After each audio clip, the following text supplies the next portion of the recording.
সুপ্রিয় দর্শক, আসসালামু আলাইকুম। মাশাআল্লাহ, দেখতে পাচ্ছেন চমৎকার একটি ইয়েলো ফুল টেম টিয়া পাখি, ইয়েলো রিংনেক যেটাকে বলা হয়। তো পাখিটি বর্তমানে মোল্টিংয়ে আছে। খুব চমৎকার কালার কোয়ালিটি এবং সুপার টেম একটি পাখি, কোনো প্রকার কামড় দিবে না। তো দেখতেই পাচ্ছেন মাশাআল্লাহ, খুবই চমৎকার।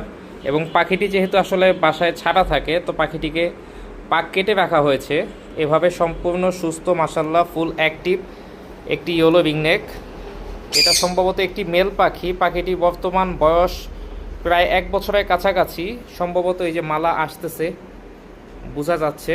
তো যেহেতু একটু মোল্টিংয়ে আছে, তাই পাখিটি আসলে একটু ফেদার এলোমেলো দেখা যাচ্ছে। তো পাখিটি যদি কেউ কালেক্ট করতে চান, সরাসরি যোগাযোগ করতে পারেন। মোবাইল নাম্বার হচ্ছে 01677974443, লোকেশন নারায়ণগঞ্জ। আমি আবারও বলে দিচ্ছি, 01677974443, লোকেশন নারায়ণগঞ্জ।